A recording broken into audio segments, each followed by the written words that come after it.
Welcome back to my YouTube channel. हमारे YouTube channel में आपका बहुत बहुत स्वागत है।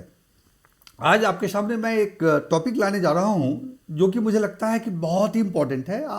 हमने काफ़ी लोगों से बात की है, काफ़ी लोगों के लाइफस्टाइल को देखा है, उनके जीवन को नज़दीकी से परखा है। फिर इस कंक्लूजन में हम पहुंचे कि 5 items which are very important, which are overlooked by salaried people in general, and उन चीज़ों को मैं एक एक करके आपके सामने लाऊंगा और आपसे आग्रह है कि आप इस वीडियो के अंत तक बने रहे कि 5 चीज़ को अगर आप समझ लें और अपने जीवन में अगर आप इसको आपने इम्प्लीमेंट किया तो I can sort of give you assurance कि your life will shine much better than what you could do otherwise. So चलिए बिना हम देर किए हुए इस वीडियो का शुरुआत करते हैं। सबसे पहली बात मैं आपको जो कहना चाहूँगा कि जब आज के दिन में सैलरी पिछले 10-15 वर्षों में काफ़ी बढ़ गया है और at the same time hiring and firing भी बहुत ज़्यादा हो गया है। लोगों का एक मानना होता है कि अगर वो 2 लाख पर मंथ का सैलरी अर्न करते हैं और 5 लाख पर मंथ का सैलरी अर्न करते हैं तो उनको लगता है उनका अर्निंग बहुत ज़्यादा है एंड इसलिए वह लाइफ के किसी भी चीज़ को हैंडल कर सकते हैं। I would like to congratulate you for earning higher salary, but the same time please understand how you manage rules over how much you earn. आप अपने फंड को, आप अपने पैसे को कैसे मैनेज करते हैं उसका महत्व ज़्यादा होता है इससे कि आप कितना कमाते हैं। मैं आपको माइकल जैक्सन का एग्जांपल देना चाहूँगा। उसे कौन नहीं जानता। He was a world famous pop singer and his earning really life time earning was more than $4 billion. Can you imagine? I'll repeat, $4 billion. In 2016, his earning touched $825 million. And despite that, he was bankrupt. And the way he died, you know it. India का एक example मैं आपके सामने प्रस्तुत करना चाहूँगा। सुशील कुमार यादव करके एक हुआ करते थे, शायद 2011 या 2012 में उन्होंने कौन बनेगा करोड़पति में 5 करोड़ की पुरस्कार जीती थी।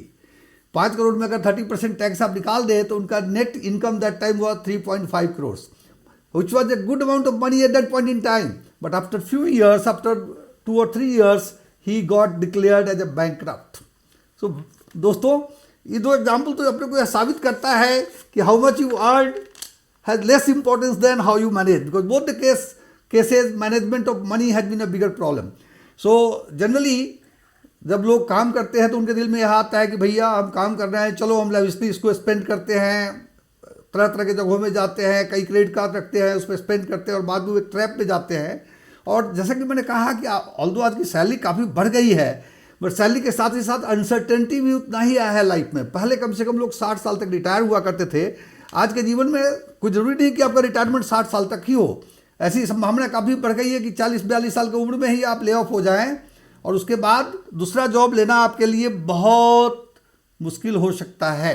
तो इन चीज़ों को ध्यान में रखते हुए हमारा एक अपील है सारे सैलरी क्लास से और सब लोगों से जिनके पास इनकम है कि management of money, management of your asset is more important than earning. Point number 2, money loses its purchasing power. रुपये के परचेजिंग पावर को अगर आप देखें तो साल दर साल इसकी परचेजिंग पावर गिरती जा रही है। कहने का मतलब यह हुआ कि जब मैं एक जॉब करता था उस समय अगर हमारी तनख्वाह उस समय 1980 की बात बताता हूँ करीब 1200 रुपये पर मंथ की थी और गोल्ड का वैल्यू रहा होगा 300-400 रुपये। जिसमें 30 ग्राम्स गोल्ड हम खरीद सकते थे या 35 ग्राम्स गोल्ड खरीद सकते थे। आज 35 ग्राम्स गोल्ड का वैल्यू आप देख लीजिए, 10 ग्राम का अगर 90,000 है तो 3 लाख हो गए। तो उस समय का जो 1200 था उसका वैल्यू आज 3 लाख के यहाँ हो गया। ऑन एन एवरेज इंडिया का इन्फ्लेशन 5% कम से कम रहा है और एक ग्रोइंग इकोनॉमी के लिए एक बहुत बड़ा नंबर नहीं है। तो यह होता ही रहेगा। इसलिए लोग कई बार क्या करते हैं कि उनके जो सेविंग्स है, उनके जो एक्स्ट्रा मनी उनके पास बचता है, चाहे वो कितना भी कमाते हो, उसको पार्क करते हैं बैंक एफडी में या कहीं ऐसे एवेन्यू में जहाँ की उसका ग्रोथ 6-7-8% होता है and they feel sort of like comfort in terms of कि इसको हम सेव कर रहे हैं, इतना पैसा हमारे पास है। वो इस चीज़ को भूल जाते हैं कि कुछ दिनों के बाद जब वो उस पैसे का यूटिलाइजेशन करना चाहेंगे उस समय इस पैसे का परचेजिंग पावर का भी काफ़ी कम हो गया होगा। यह बहुत इंपॉर्टेंट है यहाँ कि ऑल्दो हम 5% कंज्यूमर प्राइस इंडेक्स की बात करते हैं, लेकिन काफ़ी आज जैसे इंडिया में पिछले 1 साल से फूड इन्फ्लेशन बहुत ज़्यादा है, वह डबल डिजिट से भी ऊपर है। अगर आपको एफडी से 7% मिलता है तो आप इस होकर के बहुत खुश हो रहे हैं कि आपका पैसा बढ़ रहा है, भैया वो बढ़ ही रहा है, वो घट रहा है। आप जो ग्राफ हमने दिखाया है उस पर आप ध्यान से गौर फरमाएं तो आपको ये समझ में आएगा। थर्ड इंपॉर्टेंट पॉइंट है कि कवर दी अनएक्सपेक्टेड इवेंट्स।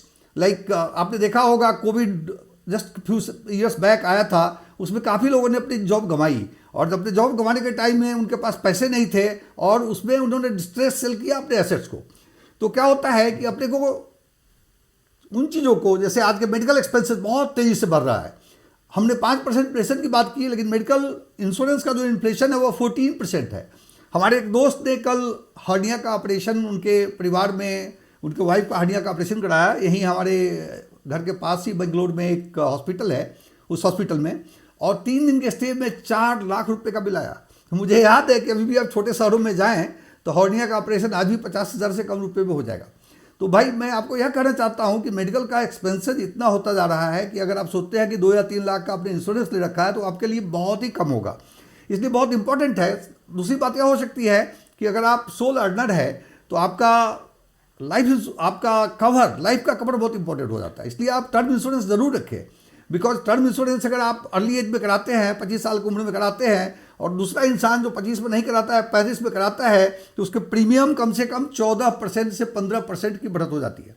इसलिए यह बहुत इंपॉर्टेंट है कि अर्ली इन योर लाइफ आप अपने को कवर करें उन सारे एस्पेक्ट्स के लिए, इमरजेंसी फंडिंग के लिए, हेल्थ के लिए और अपने लाइफ के रिस्क के लिए। अगर आपकी कंपनी इन चीज़ों में से कुछ चीज़ों को करती है तो उसके हिसाब से देख के आप इसके ऊपर एक्शन ले सकते हैं। The fourth point very important, have a diversified portfolio of assets. कई लोग क्या करते हैं, only fix deposit not good, only risky assets not good. So आपके पोर्टफोलियो में ऐसा होना चाहिए कि सेविंग्स जो है उसको आप कुछ स्टॉक में डायरेक्ट इन्वेस्ट करें। तो डायरेक्ट का मतलब है, अगर डायरेक्ट आपके पास वक्त नहीं है, समझते नहीं है, तो म्यूचुअल फंड के थ्रू इन्वेस्ट करें, या आप इंडेक्स फंड ले लें जो कि जिसमें ज़्यादा रिस्क नहीं है, और अगर आपका अंतराल आप लंबे समय का है तो एक अच्छा रिटर्न देके जाएगा। और कुछ पैसे आप कुछ रियल एसेट्स में इन्वेस्ट करें, जैसे गोल्ड है या रियल एस्टेट हो सकता है, लेकिन डिपेंड करता है आपके फाइनेंशियल सिचुएशन के, उसके हिसाब से प्लान करके करें। और कुछ आप एफडी भी रखें। मैं यह नहीं कहता कि एफडी जीरो होनी चाहिए, एफडी या लिक्विड फंड उतना होना चाहिए जो कि 6 से 12 महीने का आपका खर्चा सपोर्ट कर सके, ताकि एनी एक्सीजेंसी, जब आप जॉब लूज करते हैं या कुछ होता है या चेंज करते हैं, due to some reason you want to take a break, उस समय आपको यह सपोर्ट कर सके। तो लास्ट पॉइंट, एक प्रिंसिपल है 50-30-20 का, इस प्रिंसिपल को आप ना भूलें, यह प्रिंसिपल बहुत इंपॉर्टेंट है। आपके टोटल इनकम का 50% should be go for necessities, like घर का खर्चा एंड अदर स्कूल का fee and all those which are necessities. 30% should go to the discretionaries. आप लाइफ, मैं यह नहीं कहता कि लाइफ स्टाइल को खत्म कर दीजिए, बट यह रूल अगर आप फॉलो करें, लाइफ स्टाइल के लिए या होटल्स के लिए आप एलोकेट करें। और 20% must be savings. In fact in order of doing should be savings, must experiences, then discretionary expenses. इस अगर एग्जाम्पल के रूप में अगर आपका इनकम 1 लाख है तो कम से कम 20,000 रुपये महीने का एक SIP तो होना ही होना है। SIP का मतलब यह नहीं कहता म्यूचुअल फंड का SIP, बट कहीं भी इन्वेस्ट करें कम से कम 20K per month you must invest. 50K must be allocated to you for your household stuffs and necessities, and 30% you can keep for your entertainment etc etc. So in rule को अगर आप follow करेंगे तो आपका जीवन काफ़ी अच्छा रहेगा। आपसे मेरा एक आग्रह है कि आप अपने सेल्फ के लाइफ को देखिए और देखिए इन 5 में से कितना चीज़ आप करते हैं। अगर 5 का 5 करते हैं तो आप लिख डालिए मेरे कमेंट्स में, बड़ी खुशी की बात है, आप एक अच्छा जीवन बाद में व्यतीत करेंगे। अगर 5 में से आप 2 ही करते हैं तो स्पेंड कीजिए टाइम, और दूसरे जो आइटम्स है अगर आप कन्विंस्ड है तो उस पर भी ध्यान दीजिए, वो काम कीजिए। यह काम करना आपके लिए बहुत इंपॉर्टेंट है। तो दोस्तों, इस वीडियो में मैंने 5 चीज़ आपको कहा जो कि मैं सोचता हूँ कि जो सैलरीड क्लास के लोग हैं चाहे और दूसरे लोग हैं वो काफ़ी इसको इग्नोर करते हैं। सबसे पहला पॉइंट है how you manage scores over how much you earn. Second point is purchasing power of money is going down, therefore you must invest in assets which are rising faster, and those assets class are stocks either directly or through mutual fund, and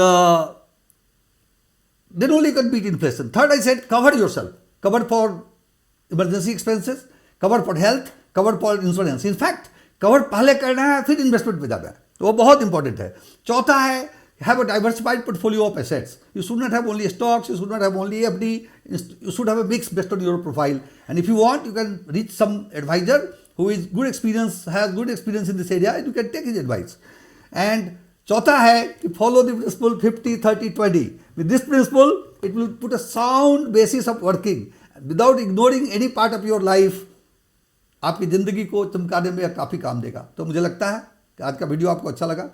अगर अच्छा लगा तो like button करना ना भूलें, और channel को अगर आपने सब्सक्राइब नहीं किया है तो please do subscribe your channel. Thank you so much for your time. जय हिंद.